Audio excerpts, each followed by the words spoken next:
We saw one of the two undefeated teams fall in week 5, and that now sets up a battle of one-loss teams in week 6. We'll explain how we got there and then how Lob City actually does have 2 games to end the season against those two one-loss teams. So we still have some good games ahead, a lot still to be determined, but let's break down week 5 here on the post-game show. I'm joined by Chris. We'll get to him in a second, and we're actually going to not even start with the second to last undefeated team that ended up losing for reasons that we will get into, in a second. We're going to start with the Air Mambas, who, pull off a win against a somewhat even opponent, we would say. Both teams came in with one win into week 5, and it is the Air Mambas who take down All Waves by 5. And there was a lot to talk about in that game, mainly because it was a double-digit lead for All Waves, definitely in the second quarter. And I know I have the stats here, which we'll get to in a second. Yeah, I mean, into halftime, and early in that third quarter, it was at least 13 for All Waves, and then the Air Mambas quickly erased it, and it took into the fourth quarter where we kind of looked up, and it was a tie game. And it is the Air Mambas who come away. They make some threes down the stretch, thanks to Anthony Ramsey and Luis Ramirez, who started to make some threes. Two players that usually play a little closer to the basket, so them hitting shots as well kind of started to turn things around. Anthony Ramsey in his post-game interview talked about playing as a team and doing what they planned to do coming in. It just took them 2.5 quarters to kind of get to the type of basketball that they wanted to play. And now, we'll talk about kind of big picture stuff with the playoffs lurking. It is the Air Mambas in the 5 spot. So after all of that, we talked about the Regulators, who we'll get to, and they are the team in 4th right now. But, All Waves, could they kind of put it together and get into that 4-5 matchup? They still can. It just gets a little trickier because of that head-to-head loss now with the Air Mambas, who do win their second game of the season, 65-60. Chris, I know you were on the other court and you were watching, Lob City take care of business, but really even just looking at the box score quick before I kind of talk about some other key components here. I mean, the Air Mambas get it done. And so, what do the stats say about that to you? The biggest thing like you talked about is 3 points. Obviously, they seemed like they were able to get them to go down better than they always were. And I talked to one of the always players as well, Corey, after the game. And he talked a lot about how they were playing a lot of one-on-one ball and hero ball, which I think related to how they were hurting at the end. Because I obviously was able to look at the game as it was going on a little bit to see what was happening. And I remember seeing them kind of just focusing on the one-on-one while Air Mamas did a better job of stretching the court and stretching the floor and utilizing their best players like Anthony Ramsey and Luis Ramirez to not only attack the paint, but also to just stretch the court out as much as they could and take as many threes as they could, which eventually they were able to hit them, and which always wasn't able to for a majority of the game. That's perfect. I love quotes like that. And it's so funny the things that happen after the game, right? So I love that. And a day bright after the game was like, I was on the bench too long, talking about that fourth quarter where, he had a great game and he led his team in scoring with 19 points and 4 rebounds, but pretty efficient, 9 of 14 for a day bright. And he was on the bench during that run for the Air Mambas kind of to start the fourth. And like you said, he said to me after the game, walking by on the way out, I should have went back in sooner, and it was kind of a back and forth once he got back in there. So credit to him. And that's what kind of made the final 4 minutes or so pretty interesting. Josh DePino with 17, but only 2 threes, both by the All Waves' biggest player, Nick Montanino, made both of them 2 for 14 for the All Waves, while Air Mambas, like you talked about, 10 to 24, and at least 3 or 4 of those 10 were in the final 4 or 5 minutes, like we talked about. So, that's a large chunk. They only scored, 65 points, and we're talking about 12, 15 of those points coming from behind the arc in the fourth quarter. So a huge boost. They do win the fourth quarter 22-11, again, flipping the script and getting that second win. So I think I listed everybody. Yeah, we talked about Ramsey with 17, Luis Ramirez with 16, Mario Valerio, 5 of 8. So I don't know why it felt like when I was watching the game, he missed more than that. and I'm very confident these stats are pretty correct. I was the one doing them, damn it. So I know that they're right, but credit to Mario, 5 of 8 and 3 for 6 from three. So if he can shoot 50% from three, he adds another score for the Air Mambas they can kind of rely on, throughout the game. Shout out Henry Concalves really quick too, and then we'll move on. 8 points, 4 of 5 shooting, 5 rebounds, and really part of that energy boost for the Air Mambas in that fourth quarter. And so you can go back and watch the stream, but he had a steal, he was making plays, he was dishing it off, he was getting inside and finishing layups. Henry Concalves has done that in this league on different teams, and he might be that piece. He is that piece for the Air Mambas to kind of play some defense, create some offense from his defense. And he, in this game specifically, did turn things around, was a big part of that push of them playing more together. So kind of the way we leave it on that one is, you talked about how All Waves started playing hero ball, playing one-on-one. It's kind of like the teams flipped, right? It sounds like from what Anthony was saying, and I agree from seeing this game, kind of going more one-on-one was the Air Mambas early. They started playing as a team. And when stuff started to hit the fan, you guys know the saying, it was All Waves who kind of got away from what got them that lead, started trying to go one-on-one and hit some shots, and they weren't falling, allowing the Air Mambas to get the win. So Air Mambas 2 and 3, All Waves fall to 1 and 4. And if these teams finish with the same record, the Air Mambas have that tiebreaker by 5 points because they won in week 5. Let's get to that undefeated team that fell, and I'll let Chris talk more on this one because he did see this one. It is the Regulators taking down the Road Dawgs 68-49. So I know that seems like a large margin. I saw the stats, and I know it kind of got a little inflated in the fourth quarter from what I heard. It was a little closer of a game than, I'm going to do math quickly here, 19, right? A 19-point win, but, a huge second quarter for the Regulators. They play them even in the third and then kind of add to that lead in the fourth quarter. So, a closer game than that, but, Joey Cordero, 19, Tommy McSparran, 12, and Justin Titsworth, 4 of 13. So not, we talked about him a lot for the Regulators. That's their third win in a row too, I believe. So, we talked a lot last week about the Regulators kind of maybe, how are they going to keep this going? Well, winning this game when maybe they weren't favored is a way to do that, right? They improved to 3 and 2. Chris, I'll turn it over to you, and let's start in that second quarter. What the heck happened? And let's put it out there. The Road Dawgs had 5 players. I confirmed that before we started. So not their full team. Maybe things would be different if they had their full team, and credit to those guys still to be 4 and 1 is impressive, right? So it doesn't take away from their 4 and 1 record, but you still got to play the games, right? Whoever shows up, and that goes for every team. So what did the Regulators do in that second quarter, Chris? I think just in the second quarter, they knew what their identity was. I mean, they played just a more balanced attack of the game. Like we said, with Joey, he made 5 threes in the game. I know in the second quarter, they took advantage, obviously, of the fact, like we talked about, of the Road Dogs only having 5 players. And what they did well was they just bounced the ball well, and they spread the floor well. And they were able to take advantage of the fact that Road Dogs only had 5 players. But I know the biggest thing, like we talked about with the Regulators, I think that I know it was the first couple weeks it would seem like they were kind of trying to get used to playing like with each other for the first time. Because I know when I talked to Joey after the game, he said the biggest thing for them is kind of just trying to all find out where like their role is and everything like that. So I think they finally figured out that they can be a well-balanced team because as you see with the box score, 6 players scored at least 9 points, which is, I mean, if you do that every week or even just one week, you're probably gonna have a good chance of winning.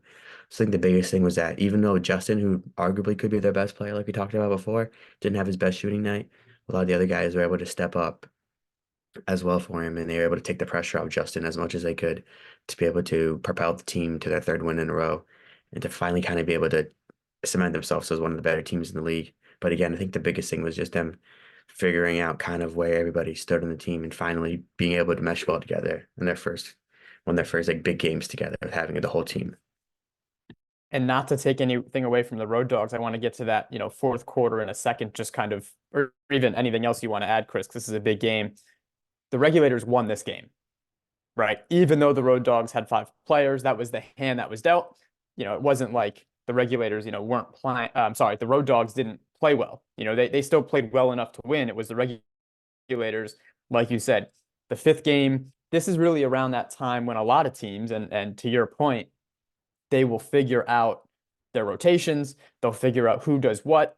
And just naturally, when you're playing with the same group of people over and over, week after week, 4 or 5 games is usually when, if it's going to click, it starts to click, right? You start to see it. It doesn't mean it's a win. So like the All Waves too, they started to figure out, all right, a day bright, Josh DePina, not to backtrack, but they're starting to figure out kind of who does what on that team, and how we can sub, right? So kind of getting back to this game, same thing with the regulators, right? Balance scoring, who should be shooting when, what's my role on this team as some of the players? Should they be playing defense? Is it, maybe I don't take 10 shots a game to help my team, right? Where in week 2 I did, because we were trying to figure out who does what. And same thing for the Road Dogs, right? That team was clicking, right? They have played together in different leagues, like they talked about in past interviews. So they were familiar with each other basketball wise, maybe not in this league. And then you enter week 5 with 5 players. Anthony Lyons made 4 threes. Mark Washington, who we talked about so much and had a huge week last week, 2 of 12, right? So that doesn't help. Not only are you undermanned, now one of your best shooters is shooting, 17% and 2 for 12. So that's not great, right? And you just figured out your rotation. You just, all right, we have 7, 8 guys. This guy does this guy does that, and now you're down to 5. Right? So players who aren't used to playing certain roles are now having to play larger roles for the Road Dogs, and just kind of throws everything out of whack. So I think hey, if you're the regulators, that's the perfect storm, right? Week 5, getting a team that's used to doing things, having to do other things, and we're clicking. And for the Road Dogs, their biggest tests are ahead. And we're going to talk about that week 6 matchup with the halfway Crooks. Not the way you want to enter that game if you're the Road Dogs, but they're still in the same spot in the stand, so they drop a spot in the standings, but the 2-3, when it comes to playoff time, doesn't matter a whole lot, because you're opposite the 1 seed, right? The 1 would play the 4 in the semifinals, the 2 would play the 3. So really, sure, the first round matchup matters, but if everything goes chalk, you're playing the same team, right? So they're in the same part of the standings as the 2 or the 3 seed. So week 6 is huge for the Road Dogs to get back on track, and we're going to preview that matchup in a second. But the regulators now in sole possession, of the 4 spot, 3 and 2. They've won 3 in a row, like we talked about. And let's kind of preview their schedule really quick. They get the Air Mambas in week 6. So we talk about the Air Mambas. If the Air Mambas can pull off a win next week, they'll have the same record as the regulators with the tiebreaker, right? And now they're that 4 seed. So a lot on the line in that game as well. Week 6 is going to be a good one. And then in week 7, regulators unaffiliated, and week 8, regulators all waves. So they control some things here, right? I mean, I think they would need, well, let me just, not to get ahead of myself, but if the regulators win out and the Road Dogs lose next week, the regulators can get up to 3, right? Because if the regulators and Road Dogs both finish with 2 losses, the regulators just won here in week 5. So it's kind of nice to preview some of those things. Still a lot to happen. So I'm not saying anything about any team, but that's what these teams are kind of jockeying for here. That's why these games, a random week 5 game, regulators, Road Dogs, could be the tiebreaker, 3 weeks from now, right?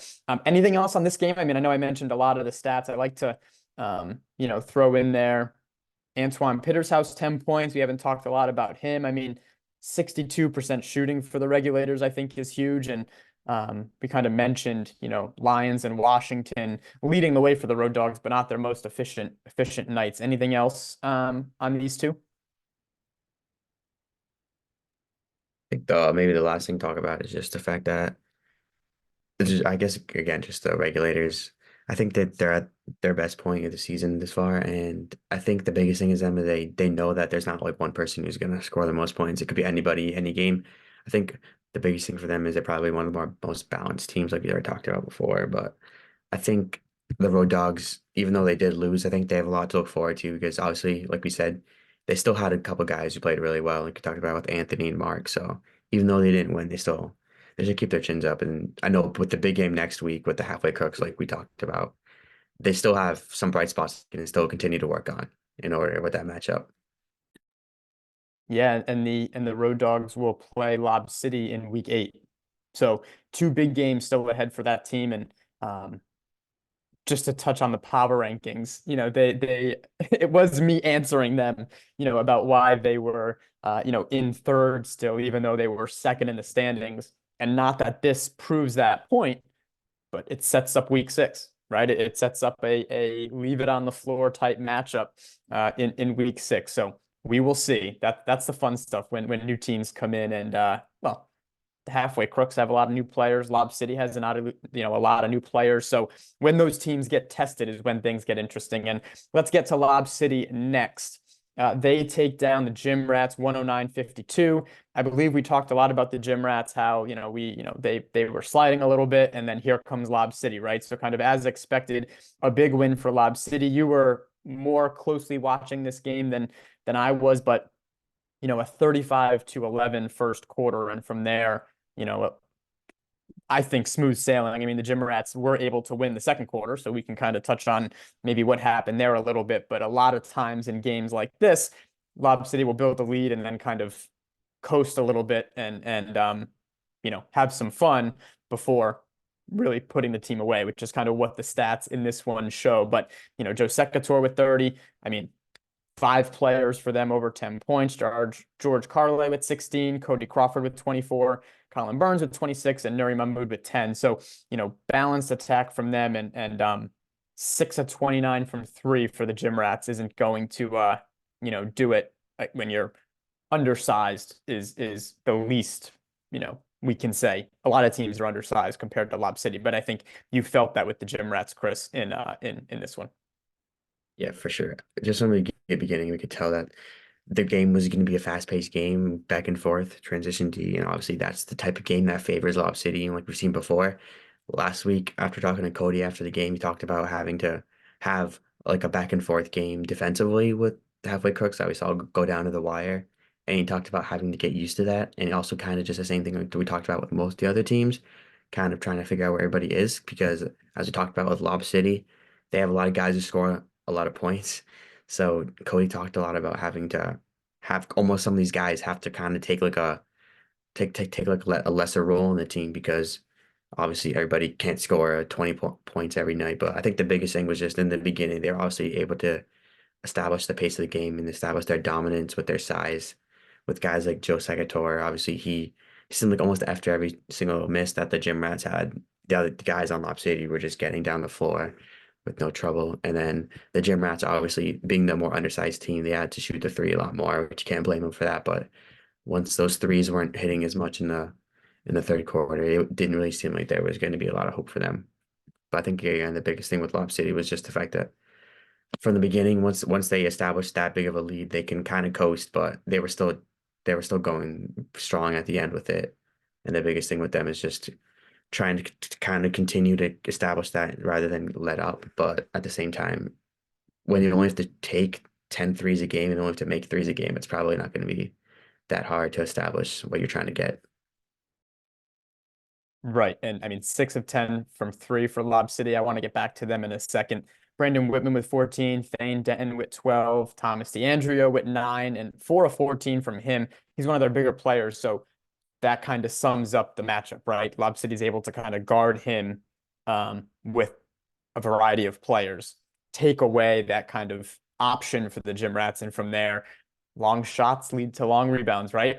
So if you're missing a lot of those threes, Lob City will turn a short shot into a fast break, let alone a 3-pointer where you're kind of all spread out and it usually leads to longer rebounds. So, for the Gym Rats, let's just kind of stay on them for a second before we transition. They get All Waves next week. So again, the Gym Rats fall to 1-4. The All Waves are also 1-4. So, it's like week 6 is going to determine a lot of big games. Gym Rats All Waves is going to come down and definitely be in play, it feels like, for some tiebreakers. So a big game for both teams, despite what happened in week 6. Week 7 for the Gym Rats, they get the Road Dawgs. So, we just saw the Regulators kind of beat the Road Dawgs. Who knows what can happen? And the halfway crooks could lose next week too. I'm not picking on the Road Dawgs here, but if you're the Gym Rats, you're like, all right, got the All Waves next week. We got, let's plan on, playing well, right? Get back to what we do, win this game, kind of take some momentum into week 7 against the Road Dawgs, keep it close. Who knows what can happen? And then it's Gym Rats and halfway crooks in week 8. So some tougher games for the Gym Rats, but if they can win a couple of those and kind of get in position, Lob City gets unaffiliated next week. We're going to talk about them in week 5 in a second as our final matchup. They then get the halfway Crooks again in week 7 and Road Dogs in week 8. So we talked about Lob City starting to, get some of their new players up to speed. I know Cody Crawford caught me after the game. He was injured, earlier in the year and said he maybe should or shouldn't have been playing, but he was still out there, giving it a go. 24 points for him in week 5, 2 of 4 from 3, 10 rebounds for Cody Crawford and 7 assists. So triple double watch for Cody Crawford. That's what he does normally week to week. So getting him is a huge piece for Lob City. And he talked about George Carly, number 8, 16 points, 7 of 11, a bigger body, but a wing, right? And so a piece that they can play next to Colin Burns. He can hit some shots, but then defensively not lose any size. That's where the advantages start to come for Lob City, right? With the size that can also, in this league, sure, there's a lot more guards, but when you have a bigger player that is quick and physical and can shoot next to a Colin Burns, next to a Nuri Mahmoud, that's where you kind of start to see advantages, right? Because other teams won't be able to match up with all three at the same time. We talked about Lob City getting unaffiliated next week. Unaffiliated this week falls to the halfway Crooks in our final game of week 5, 119 to 100. Talk about fast pace and up and down. That was this one. Not ideal for the halfway Crooks, but a win's a win. We'll take it. And unaffiliated would not go away. Eric Fowler with 47 points. 47's the real stat for sure. 16 rebounds to go along as well. Seth Coates, 5 threes and 21 points. Anthony Torres with 15. Joey Niederberger with 17 as well. So, I know those are the 4 players that scored if you go pull up the stats, but unaffiliated, I mean, they were scoring. The issue for them wasn't scoring, right? That's the point of this so far, and I'll get to Chris in a second, but the issue was not offense for both teams. The halfway Crooks were able to string some stops together really in the fourth. I mean, they had a minimal, the second quarter as well, sorry. So the second quarter is when they kind of got to around a 10-point lead, and at halftime it was 11. And then it kind of stayed consistently at that margin, which is a credit to unaffiliated. There was many times where it could have ballooned to 20, 25. And I know on the bench on our end, we're like, wait, we're not, it feels like we should be up 20 or 25. And that's not a shot at unaffiliated. We were just scoring a lot, and unaffiliated was matching it, is the point. So the lead was unable to kind of build at that point. Charles Correa with 37 and 7 more threes. I have to see, give me 1 second. He's made, Charles Correa, 33s on the season through week 5. So he's averaging 6 made threes a game, which, and 7 of 16, sure, he's taking a ton, but they all look pretty good. And I know I'm biased, but they all look pretty good. Ethan Austin with 35, Charles Alexander with 19, Devin Devon Pina, 12, Jared Hansen with 10, and I made a couple threes. I'll give myself a shout out. But Chris, we can kind of use this to get into, I mean, one of the last things I want to do after this is preview some of week 6. We did preview a lot of the matchups already, but really kind of get your take on halfway Crooks and Road Dogs in a second. But before we do that, what from this box score stands out? As I said, unaffiliated, 100 points. So credit to them, but the halfway Crooks, 119. I think the biggest thing that just sticks out for me is obviously just the fact that more balanced attack from halfway Crooks, obviously taking 77. Both, a lot of teams, like we talked about, it was a fast-paced game, which obviously both teams aren't going to want to have that happen a lot of the weeks. Having a team score 100 points, still winning isn't ideal, like we said, but a win's a win. The biggest thing, unaffiliated, obviously Eric had a really efficient game, but obviously having one guy kind of shoulder the load isn't going to really help.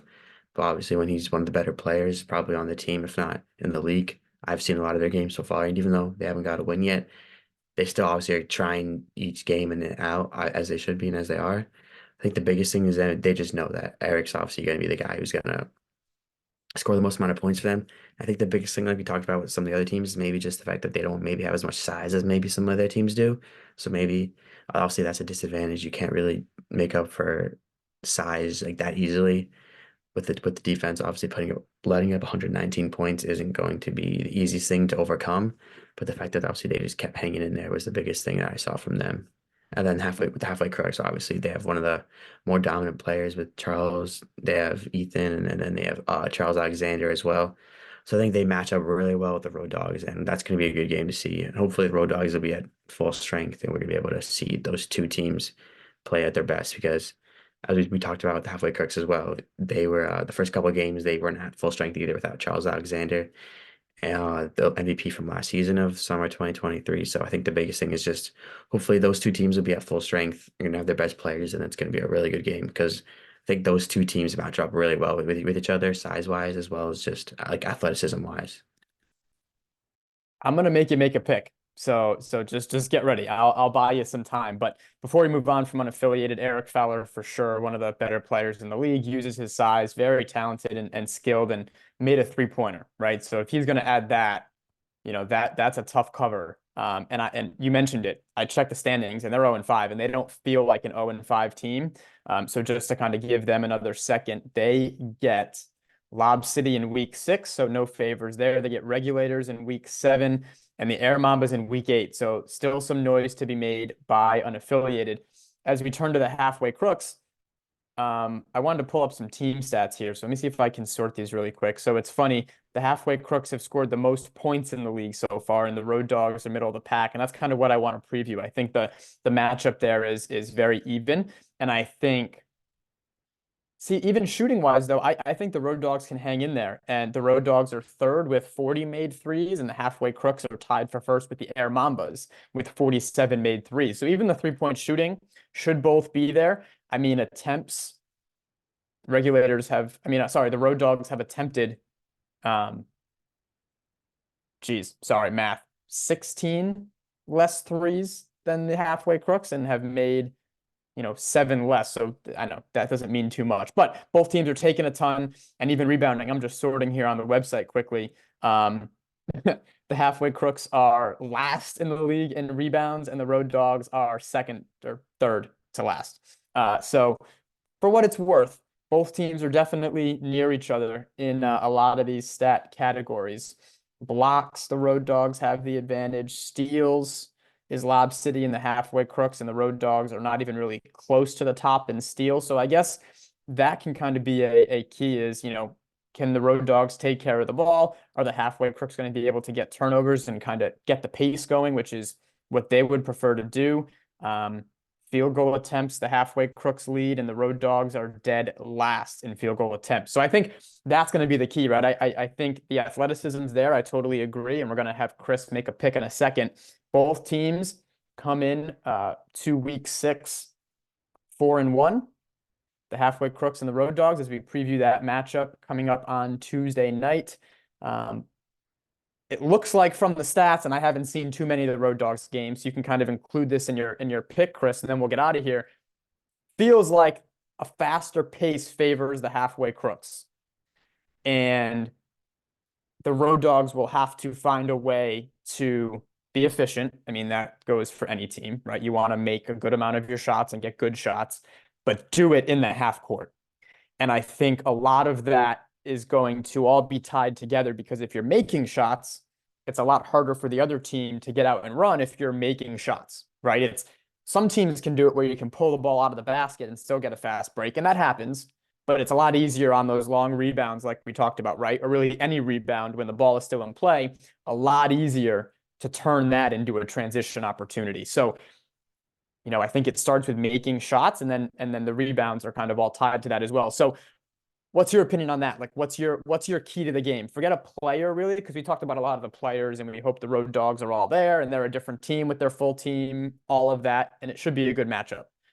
What's your key? What of all the things I just talked about? Pace, rebound, shot making, threes, and then make your pick. But what's your key to that matchup? I think the biggest thing you said is the pace. Obviously, the halfway crooks are a team that scores a lot of points, and the Road Dogs don't really score as many points. So I think, like we talked about, the halfway crooks are going to look for that pace of being able to just keep the ball, keep going with it, just keep going on fast breaks and keep trying to get the ball just as soon as the shot goes down or they miss the shot to look to the guy who's down the court. And look at the Road Dogs, they have attempted so far the least amount of shots in the league. So like I said, with the half court, they're gonna have to minimize the half court, kind of a half court game, and kind of just try and establish their strength inside. I think the biggest thing is if the higher the scores goes, the score goes, it's probably going to be a better look for the halfway crooks, and then the lower that score is, and then the Road Dogs are going to want to keep the score kind of as low as possible because that's not really the type of game is to kind of just keep up with the pace. They like to just establish what they are because, like you said, they attempted the least amount of shots, but that doesn't mean they're not efficient. Like you said, they can still be efficient. They just need to know their identity and know that maybe 3 points aren't necessarily their game, but they can use their strength that they have inside to spread the ball around and try and take the most efficient shots as possible because, like we said, a back and forth game is definitely going to favor the halfway crooks with players like Charles Correa and Charles Alexander. But the I'm going road to cut you off. okay. Yes. No, you're fine. What number, before you make a pick, this is really good. What number, right? If we're watching the game on Tuesday, okay? And, we're in the fourth, hopefully not it might be the third quarter, but let's say we're starting the fourth quarter, right? What number, 75, 80, 85, what number are you like, oh, this favors the halfway crooks, right? Like where's your line where if the game can finish 75-70, you would think the Road Dogs have like what's your line? What number are you like, oh, this is pushing it. I feel like 70, I think, is like the perfect number because the Road Dogs have had a lot of close games so far. That's kind of what there has been their favor. So I think if they can keep it 70, 75 in that range, they'll definitely have a better chance of winning. But if it goes above that, I mean, they can still probably get it done, but it'll be a much harder step to try and. Totally. They can still definitely get it done. Exactly right. It's not like, they can't win if it gets to 80, but in the third quarter, right now, if we kind of back this up, probably 15 points a quarter-ish. So if we're at, 65 or 70 in the third quarter, that means we're approaching that 80 or 90 and it just the pace may favor the halfway crooks. I love it. All right. Who's your pick? Who do you got next week? I'd say the halfway crooks. I think so, yeah. I mean, we haven't seen, obviously, we saw them play the best team so far in the league last week, and they was down to even like the last shot of the game. So I think we've seen how well in a lot of the games they've been able to establish that pace of what they've wanted to do, other than that last game, but they still prove that they can even win at like a lower score game. So I think, I mean, either team can win, but I think the halfway crooks are definitely going to be the favorite team. That's my pick. All right. Going with the halfway crooks. I wanted to see some of the opponents, and this is a really good thing to end it on for the Road Dogs. I mean, we know they've played, certain teams. They'll get the Gym Rats twice, so they've played everybody but the halfway crooks in Lob City so far, right? And I think the halfway crooks, just having players who've played in this league, and not that that is always the difference, but from what I've seen, and I'm on that team, we have played to our opponent. And the Road Dogs, maybe for the first time, are going to play a team that is as athletic as them. 1 to, not me, right? So 1 to 5, 1 to 6 on the roster, right? Matches up evenly with them. Is going to be able to match them defensively and offensively, right? So it's going to be a test for that Road Dogs team. Not that they can't win, and I agree, it's going to be a really good game, and I'm interested to see how this plays out. The different styles almost. But it might be the first time this season in a league like this where the Road Dogs are actually playing a team where, they're going to have to fully execute perfectly in the fourth. It's going to feel like a playoff game. They're going to have to get stops. It's going to slow down in that fourth quarter a little bit if it's close. It's going to come down to execution. It's going to look like real basketball, even though the rim is lower. And it's funky. The first time you're in a game like that, you're like, wait, this is not just running up and down and shooting threes anymore. Like, it changes, it shifts, and it shifts big time in the playoffs. This will be a little taste of that. And that's the fun stuff. That happened against Lob City, right? I think it really slowed down Lob City and the halfway crooks. There were still some runouts, but it slowed down in that game. Maybe the last 4 or 5 minutes. We're in the playoffs. It's kind of the whole second half kind of slows down a little bit. So it's a taste. Like I said, it's a taste of the playoffs, and these two teams could definitely meet again. The way the standings are shaking out, meet again in the playoffs. But round 1, we will see who wins between the halfway crooks and Road Dogs. We got a pick for the halfway crooks. Chris killed it on the postgame show. He knows how to suck up. So even if he doesn't actually mean it, he's learning. It only took him till week 5 to learn. Go with the why not? Why not? Go with the halfway crooks. Put on a purple T-shirt. It's all right. It's all right. You can put the pom poms away until we see who wins next week. Chris, good job on the post-game show. That's a wrap for week 5. Top plays, got some good plays this week.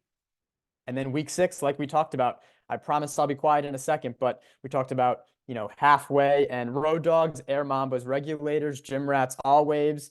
some big games that are going to determine some things as the playoffs loom after our 8-week regular season. Chris, good job, and thanks for watching.